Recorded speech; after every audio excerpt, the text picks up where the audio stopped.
Comment tout recommencer? Aujourd'hui, je voudrais aborder un thème essentiel. Comment redémarrer après un traumatisme, une épreuve de vie, une blessure qui nous a profondément marqués.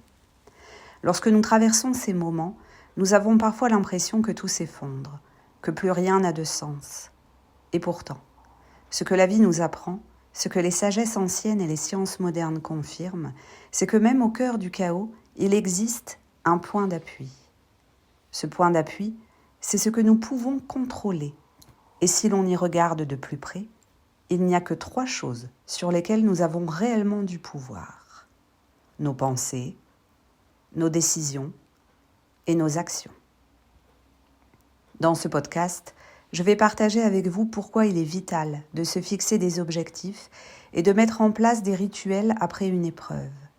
Nous allons explorer ensemble comment ces 3 leviers, pensée, décision et action, deviennent les fondations d'une reconstruction solide.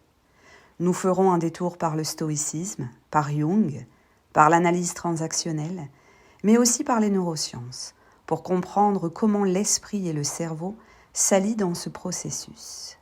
Alors installez-vous confortablement et laissez ces mots résonner en vous. Pourquoi avoir des objectifs et des rituels est vital après un traumatisme?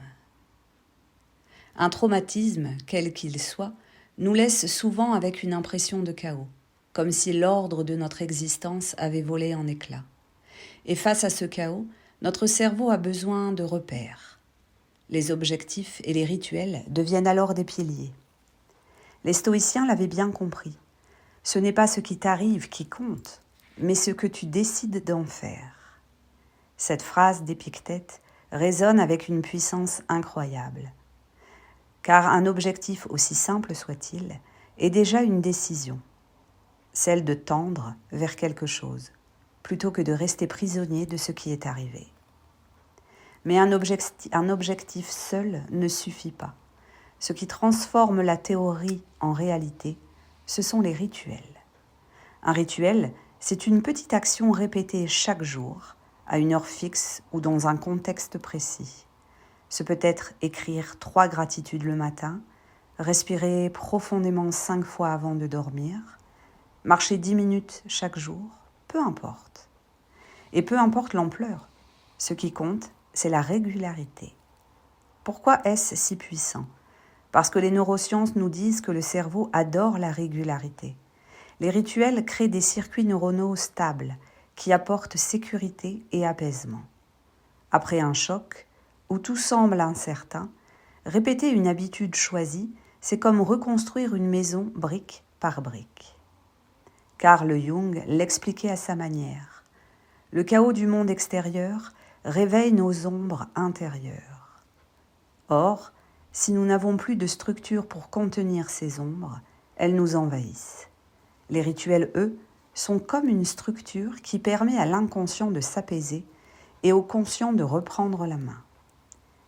C'est pourquoi fixer un objectif et instaurer un rituel, ce n'est pas banal. C'est redonner une direction et une cohérence à son existence. C'est passer du statut de victime à celui d'acteur de sa vie. 3 leviers de contrôle: pensée, décision et action.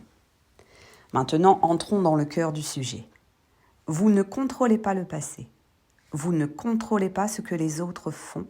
Vous ne contrôlez pas les événements du monde. Mais vous contrôlez 3 choses toujours: vos pensées, vos décisions et vos actions. Les stoïciens appelaient cela la dichotomie du contrôle. Marc Aurèle écrivait « Que la force me soit donnée de supporter ce qui ne peut être changé et le courage de changer ce qui peut l'être. » Vos pensées sont comme des graines. Si vous laissez pousser n'importe quelle graine, vous aurez des ronces. Mais si vous choisissez vos pensées, si vous apprenez à les observer, puis à les orienter, vous cultivez un jardin fertile. Les neurosciences nous disent que nos pensées façonnent nos connexions neuronales. Chaque pensée répétée renforce un circuit. Choisir une pensée constructive, c'est déjà rééduquer son cerveau. Les décisions.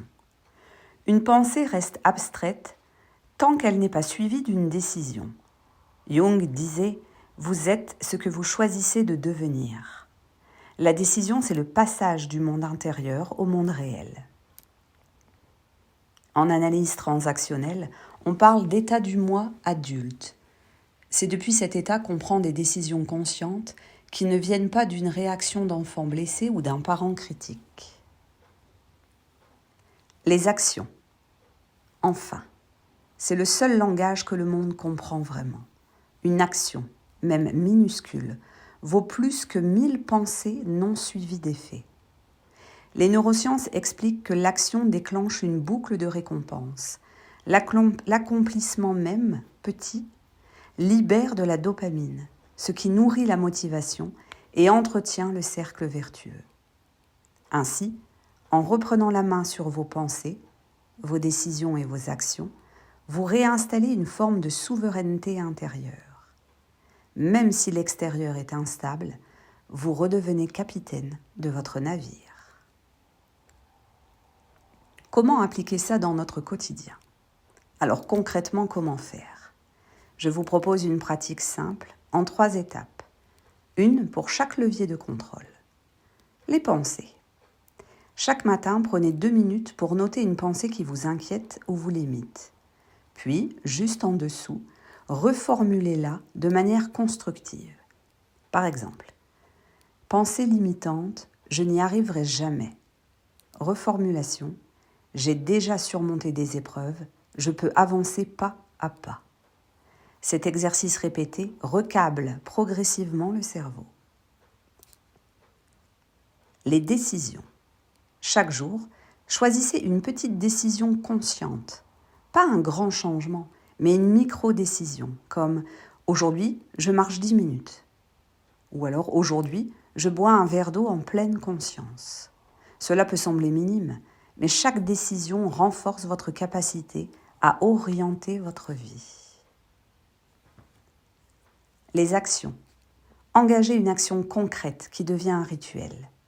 Par exemple, respirez profondément 5 fois avant chaque repas ou écrire chaque soir 3 choses qui vous ont fait du bien. C'est dans l'action que la pensée et la décision trouvent leur pleine réalisation. Avec le temps, ces micro-pratiques créent un cercle vertueux.